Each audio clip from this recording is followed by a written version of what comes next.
നമസ്കാരം.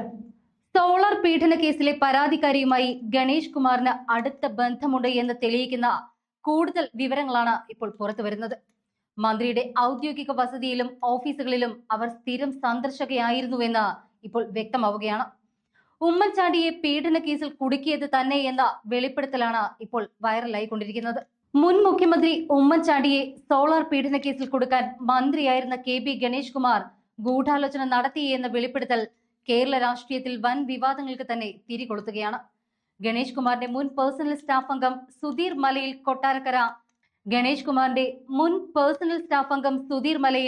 Kottarakkara 1-ാം class judicial magistrate കോടതിയിൽ നൽകിയ രഹസ്യമൊഴിയാണ് ഇപ്പോൾ ഗണേഷ് കുമാറിന് തിരിച്ചടിയാകുന്നത്.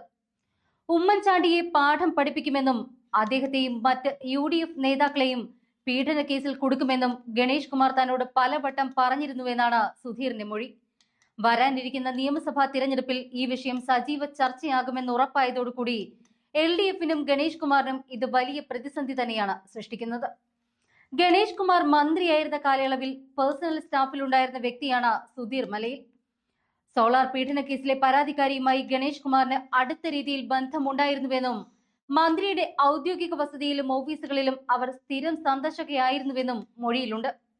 കുടുംബ വഴക്കിനെ തുടർന്ന് മന്ത്രിസ്ഥാനം രാജിവെക്കേണ്ടി വന്ന ഗണേഷ് കുമാറിനെ തിരികെ മന്ത്രിസഭയിൽ ഉൾപ്പെടുത്താൻ ഉമ്മൻചാണ്ടി തയ്യാറാക്കാതിരുന്നതാണ് ഈ വൈരാഗ്യത്തിന് കാരണമെന്നാണ് പറയപ്പെടുന്നത്. ഇതിന്റെ പ്രതികാരമായി സോളാർ പരാതിക്കാരിയുടെ കത്തിൽ 4 പേജുകൾ കൂടി അധികമായി കൂട്ടിച്ചേർത്ത് ഉമ്മൻചാണ്ടി ഉൾപ്പെടെയുള്ളവരെ കേസിൽ കുടുക്കാൻ ഗൂഢാലോചന നടത്തി എന്നതാണ് ആക്ഷേപം.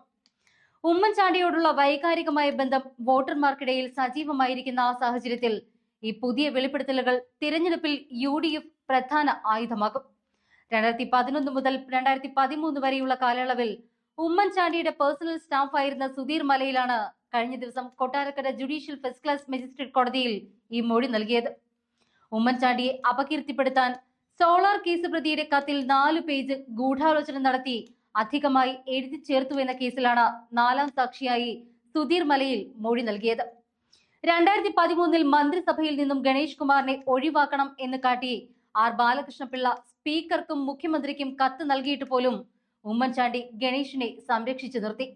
2013 ഭാര്യ യാമിനി തങ്കച്ചി മ്യൂസിയം പോലീസിൽ നൽകിയ ഗാർഹിക പീഡന കേസ് അറസ്റ്റിന്റെ ഘട്ടമെത്തിയപ്പോൾ മാത്രമാണ് 2013 ഏപ്രിൽ 2-ന് ഗണേഷ് കുമാറിന് രാജിവെക്കേണ്ടി വന്നത്.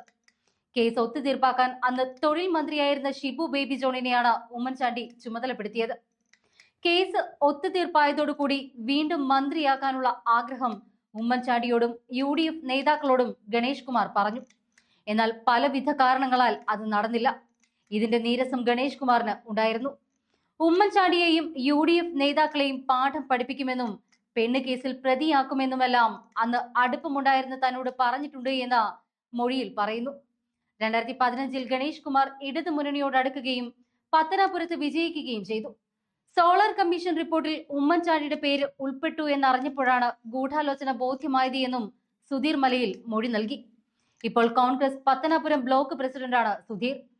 സോളാർ കേസ് പ്രതി മന്ത്രി KP ഗണേഷ് കുമാർ എന്നിവരെ 1ഉം 2ഉം പ്രതികളാക്കിക്കൊണ്ട് അഭിഭാഷകൻ സുധീർ ജേക്കബാണ് കേസ് നൽകിയിരിക്കുന്നത്.